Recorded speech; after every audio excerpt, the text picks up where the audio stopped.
Hey guys, welcome back to my YouTube channel. If you're new to my channel, please do make sure to hit the subscribe button before you leave. And if you are a returning subscriber, what's good? What's up? Welcome back, and thank you so much for joining me once again. So as you guys would have seen by the title, today I am going to be talking about how to be an influencer slash content creator on a budget, and is it actually possible? So I am going to be tackling this question today, and I'm going to try and make this video as practical as possible, because it's one thing to get advice and have information, but how do you actually implement it? So I hope this video will give some upcoming aspiring influencers or content creators some perspective and some insight into how you can get started on this journey even when you don't have a lot to invest in the beginning. So stay tuned and let's unpack this topic.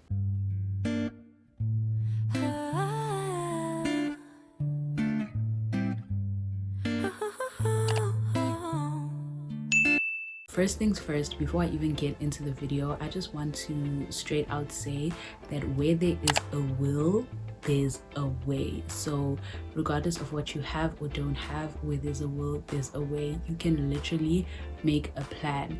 If you want this to be a career, if you want to get into this space, you have to leave the excuses at the door. Whatever excuse you can come up with, you can probably also come up with a solution.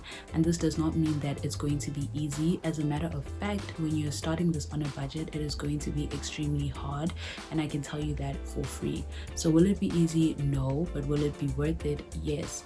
It is going to be quite difficult to get started using what you have, and a lot of people like to throw that word out there, but they don't really talk about how difficult it actually is. And I touched on this in my chit chat Get Ready With Me, where I spoke about the struggles of being a small YouTuber, and I touched on how hard it is to start with what you have. But yes, it is going to be very difficult, because money, my darling, gives you options. But yes, it will be hard, because having money gives you options, my darling. So having certain things like having certain equipment or being able to create certain type of content will definitely make things a bit easier.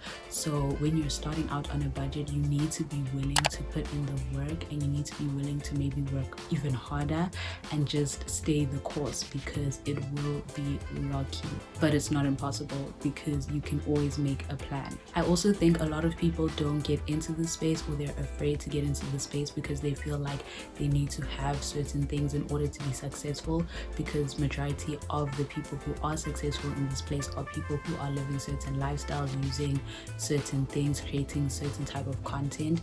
I feel like social media has become a lot lifestyle based. Like, as long as you're living a certain way, it can be a bit easier to gain a following, because that's what the audience wants to see, that's what people like to see. And Cabello Emily now actually touched on this in her previous video, which I'll link in the description box if you want to see it.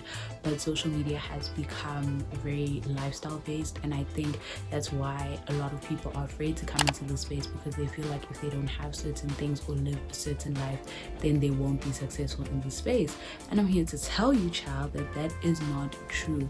A lot of the people who are successful now and are living a certain way also started from the bottom. You know, everybody has to start somewhere, and you need to allow yourself to be a beginner. You're not going to start this journey and go buy 2 cameras and a ring light and a memory card, and you know, some people can, they can afford it if they have the finances, that's great, but the vast majority probably can't. And that's what I want this video to help with, is for you to see that you can still start in this space even if you don't have everything you feel that you need, and you will always level up and grow and get better, but you have to start somewhere. Okay, so what you need to create content is essentially equipment and the content itself. So let's start out with equipment. I am a firm believer that if you have a phone, you have a camera. Obviously the cameras will vary. Some phones have better cameras than others, and that's something we can't lie about, we can't tiptoe around. But even if you don't have the best phone in the market, you don't have the best camera in the market, as long as you have a camera phone, you can create content, you can create videos, you can create photos, etc.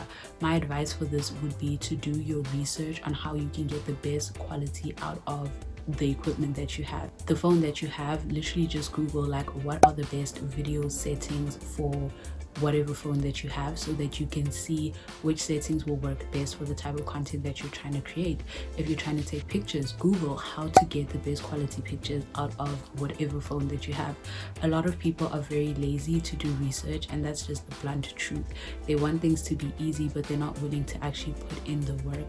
So I believe that you don't have to have a state-of-the-art camera, you don't have to have the best phone. Of course it would be an advantage, and of course certain things would be easier, but you can literally Google how to get the best quality out of your phone. When I started my channel, I was using my iPhone 6s, and I used it for like a while, I think almost like a year and a bit, and that phone was really old. It was like 7 years old. I'd had it for a while, to the point where it even stopped recording audio. It was such a struggle to film because of space and a lot of things, but I just kept going, and that's how I actually found out that phones have settings where you can increase the quality of the camera. And I found that out by doing what? By Googling. So literally just Google and see. Even some of my videos when my phone was literally just not working anymore and starting to pack up, I filmed with my mom's LG. And I remember I did a podcast actually with a Zim podcaster, and he was like, wow, your latest travel vlog, which I think was the Belito vlog, he was like, wow, the quality is so amazing, like what do you use to film? And I literally used my mom's LG to film. I had just done the same thing. I Googled what are the best camera quality settings, what settings should I put the phone on to get the best quality. I watched YouTube videos, I read articles, like I literally did the research in order for me to make the most of what I had at the moment. So there's literally no excuse, just do what you can with what you have. So after you've done the research to see what are the best camera settings, of course filming with your back camera will always be better than filming with your front camera, so I would suggest that you film with the back camera. Of course the struggle is that phones don't have viewfinders, so you can't really see whether you're in frame or not, which is a bit tricky. But what I like to do is set up the frame, and then I will sit there and record like a short, not even talk, I'll just sit there to see how I look in frame. I'll go back to my phone and check, am I in frame, am I not in frame, and then I will adjust accordingly and keep checking until I found like the perfect kind of setting or frame for the video. Or alternatively, you could film in front of a mirror. This is something that I've also done. If you have a spot in your house or where you film where there's a mirror, just put your phone in front of the mirror so you can see where you are in the frame and if you like it or not, and so that you can also see whether or not your phone is still recording. Because honestly guys, your phone will stop recording and you don't even know it. And then the other thing with equipment is of course space. So obviously if you have a camera, you can get like bigger memory cards and everything, you have a lot of space to film, everything is good, it's grand. But when you have a phone, space can be an issue. It can be like a really big problem. So the way to combat this honestly depends on you. For me personally, with my previous phone, it was only about like 16 gigabytes, so I couldn't film much. So I personally didn't keep like anything on my phone. Like I had the bare minimum. At some point I didn't even have my music downloaded, I didn't have apps, I probably just had like WhatsApp and Instagram. Like I had the bare minimum apps so that I had the most space to film and create content. Another thing that you can do is film and then transfer to like your laptop or something. I would literally go to restaurants with my laptop, guys, so that I can film, transfer the footage to my laptop and then continue filming. Because when I was vlogging, especially when I was out, I would always run out of space and not be able to finish the video. So I would literally start taking my laptop places so that I have space to film the video. So that's what I'm saying about you can always make a plan. It will not be easy, because it wasn't easy. It was very frustrating and very tedious, but I made a plan. And that's essentially what being a content creator on a budget is about. If you can take anything away from this video, take away the fact that you can make a plan, and that is on period. If you're filming at home, it's definitely much easier, because then you can easily just film and then transfer and continue filming.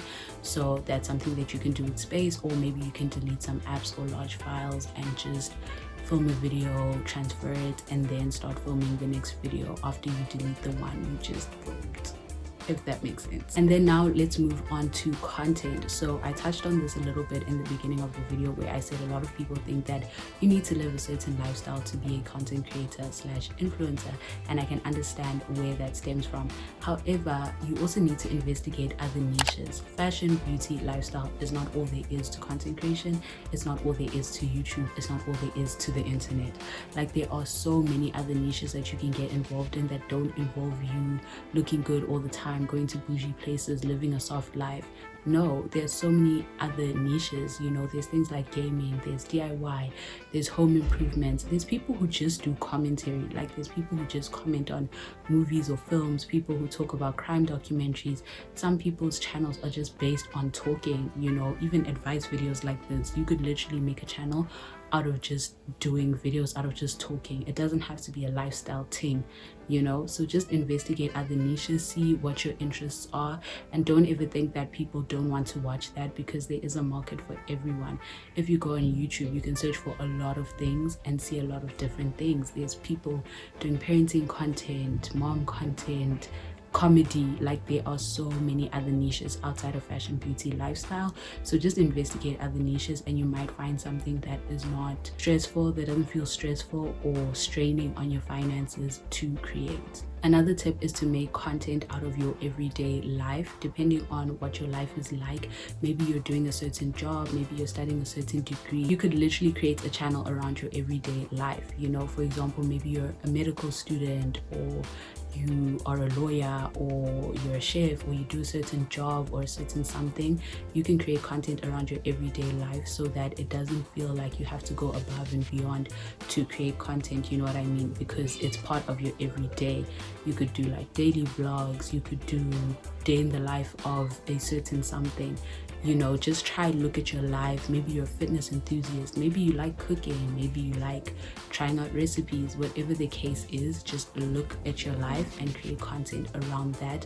That would definitely be less stressful. Another thing about content on a budget is that budget could actually be your niche. There are probably other people who are looking for that content. There are probably people who are looking for, how can I do bomb makeup on a budget? How can I dress well on a budget? How can I do A, B, and C on a budget? There definitely is a niche for that. There definitely is a target for that. Like I said, there's a target for everything.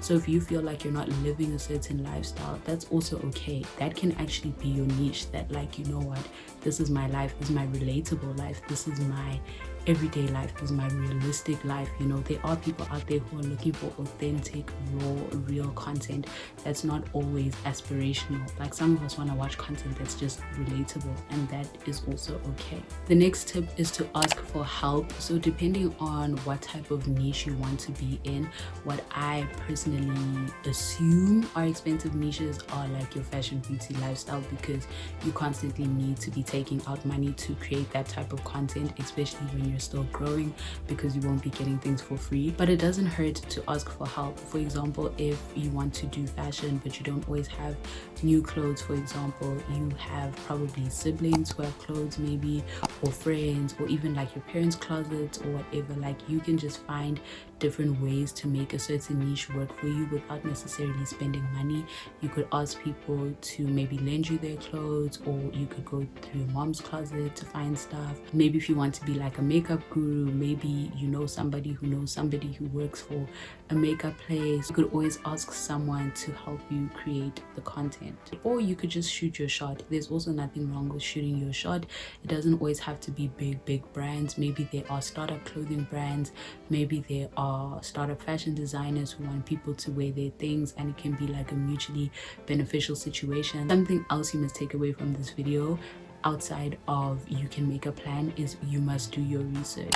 Don't ever put limitations or say no, this is not possible, or whatever. Just do your research and try and see how you can make this thing work for you. And then of course, while you're on your journey to being an influencer / content creator, you do want to continuously level up and do better, etc. So another tip would be to sacrifice and save. Sometimes you genuinely have to give up short-term pleasures for long-term gains.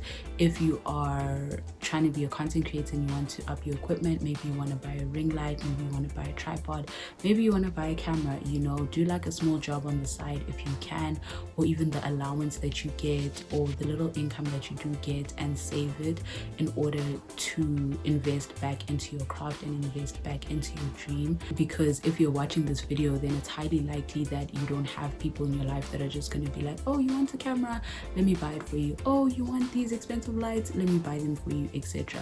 So sometimes you genuinely just have to sacrifice and save so that you can invest back into your channel.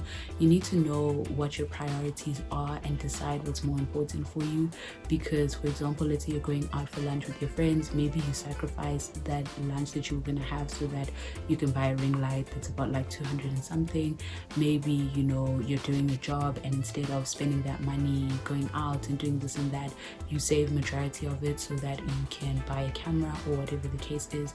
But in this journey, when you're on a budget and you want to level up, you're going to have to make some sacrifices and you are going to have to save.